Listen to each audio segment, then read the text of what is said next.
It's here. The Beyond Steak. It's here.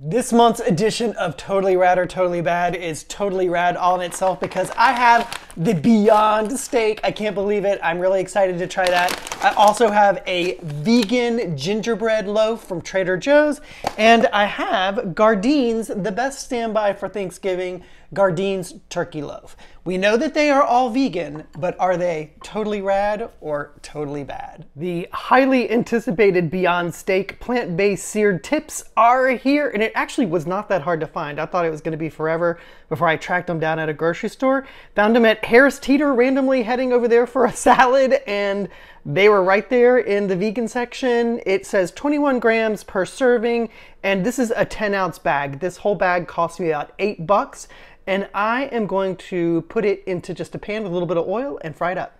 There is definitely that faint Beyond smell that we've all grown to know and I do not love.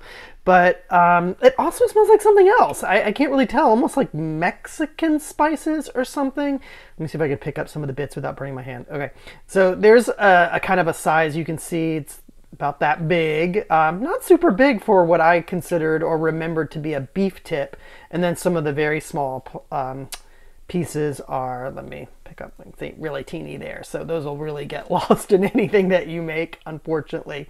So the ingredients are pretty simple though, which is really nice. It's wheat, gluten, fava bean protein, seeing that in lots and lots more faux meats, salt, natural spices, garlic, onion, pomegranate concentrate, yeast extract. So nothing out of the ordinary that I wouldn't expect to be in here. I love that the ingredient list is actually pretty short. Gotta say right off the bat that these plant meat makers, if that's a thing, are really starting to nail the look of these faux meats. It's kind of scary with all the layers and the texture. You can see this is straight out of the pan. It says to cook to an internal temperature of 165 degrees. That's fine if you're talking about a piece like that, but if you're talking about some of these tiny little bits like that, which is a good portion of the bag, that's almost impossible to get it all even like that. So just want to make sure that's noted. All right, here we go. I'm doubling up on a piece here.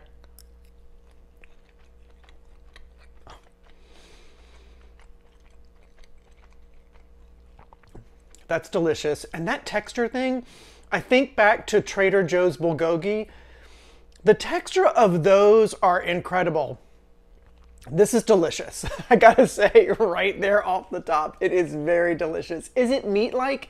Yes, it is. I have to say that it has been decades since I have had real beef tips. So I'm probably not the best person to say this tastes just like beef tips. My guess is if I fed this to a meat eater, they'd be like, that's not real meat. But I will say the texture is delicious. The taste is delicious. It does have some sort of, like, it reminds me of Trader Joe's taco seasoning. Just a little bit, that taste. Not in a bad way.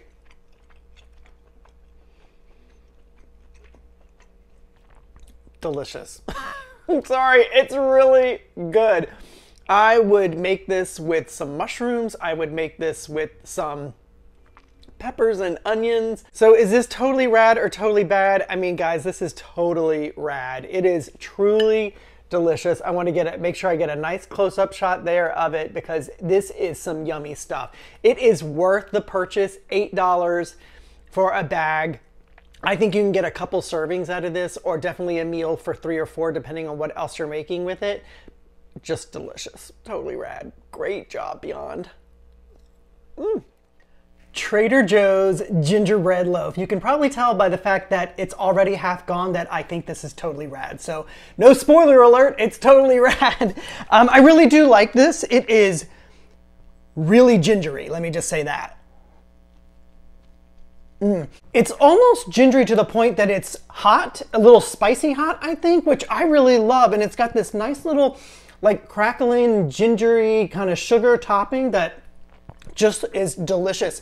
I like this with a little vegan butter, Miyoko's vegan butter, and It's my favorite thing to have these days with my morning coffee. I know that's not great, but it's the holidays. Definitely take it to some kind of holiday party that you might need to pick something up really quickly and you haven't made anything. This is absolutely delicious. I don't remember how much I paid for it. I think it's around $5, but I will search for my receipt and let you know. Again, totally rad. Trader Joe's vegan gingerbread loaf. Yummy. Gardein's turkey roast, turkey without the E, somehow that makes it vegan. And yes, I did add a little bit of vegan butter to the top, that's just my thing. I know that this has been around for what seems like ever for us vegans, but I do think they tweak the recipe just a little bit each year, and I think it gets better and better every year. This is the roast you want to serve if you've got meat eaters coming over, because I think they'll really enjoy the flavor, and the stuffing in the middle is just delicious. So let me give it a taste. I think you probably already know. Ooh, it's hot. That stuffing is delicious. The texture of the turkey is awesome. I love it with that vegan butter. It does come with a packet, actually 2 packets of gravy, and I think I paid like $13 for this whole roast. And it's enough to feed a lot of people. The only thing that I will ding this roast on, and this kind of happens to me every year, and I've read a couple of other reviews and they all kind of say the same thing. For some reason, the bottom of this turkey loaf, or turkey roast, it gets really hard. I don't mind it. It kind of adds a different texture to the roast for me, but that is something to note. So Gardein's turkey roast, always good, always a favorite in my house, and it is, of course, totally rad. One last note, I did dig up the receipt for this vegan gingerbread loaf from Trader Joe's, and it was $4.29 and worth every single penny. Let me know in the comments down below if you found some vegan products that you'd like me to test out, and I promise I will tell you if they are totally rad or totally bad.